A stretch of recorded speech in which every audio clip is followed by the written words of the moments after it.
តែងសួរសំណួរមកកាន់ខ្ញុំថាតើទឹកប្រភេទណាដែលអាចដាំអាសូឡាបានចាខ្ញុំបញ្ជាក់បងប្អូនទាំងអស់គ្នាទឹកណាក៏យើងដាំបានដែរចា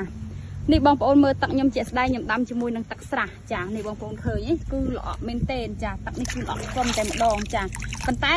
យើងនៅតែដាំរស់ដោយសារអីគេទី1ការប្រើប្រាស់ជីចាទី2ការប្រើប្រាស់ថ្នាំការពារសត្វល្អិតអញ្ចឹងបងប្រើតែពីរមុខនឹងមកគឺអំណោយផលហើយបងប្អូនបើសិនជាបងប្អូនដាក់ទៅអត់កើតទៀតបងប្អូនផ្ញើទឹកដែលបងប្អូនប្រើនឹងមកឲ្យខ្ញុំផងប្រភេទទឹកម្ដងទឹកស្រះទឹកស្ទឹងចាទឹកបន្លាយគឺដាំបានទាំងអស់ណាបងប្អូនអត់បញ្ហាទេឥឡូវនេះខាងខ្ញុំកំពុងដុសចក់នៅថ្ងៃទី31ខែ8ឆ្នាំ2024ជូនអតិថិជនចំនួន18កញ្ច្រែងចាអរគុណបងទាំងអស់គ្នាទាំង18កញ្ច្រែងនេះដែលបានជួយទិញមកដល់កសិដ្ឋានដាំជក់អាសូឡាកម្ពុជាភៀនឆេងមុំបងប្អូនឃើញហើយរាល់ថ្ងៃគឺខ្ញុំថតសកម្មភាពនិងពេលវេលាជូនបងប្អូនទាំងអស់គ្នា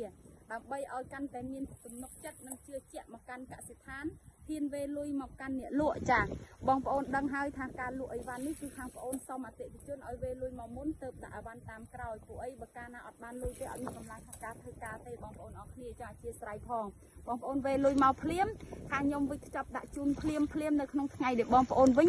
វេលុយឲ្យតែផ្ញើមកមុនម៉ោង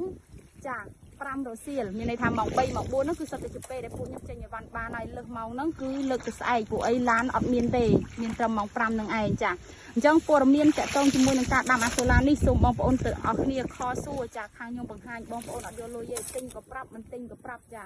ឲ្យតែសួរមកចាអញ្ចឹង Telegram របស់ខ្ញុំកម្មគឺ095 656 222បងប្អូនអាចប្រឹក្សាយោបល់ពីការទិញដូរឬមួយក៏ការសួរព័ត៌មានតកតងមួយបច្ចេកទេសដាំបានចាអរគុណច្រើនជម្រាបលា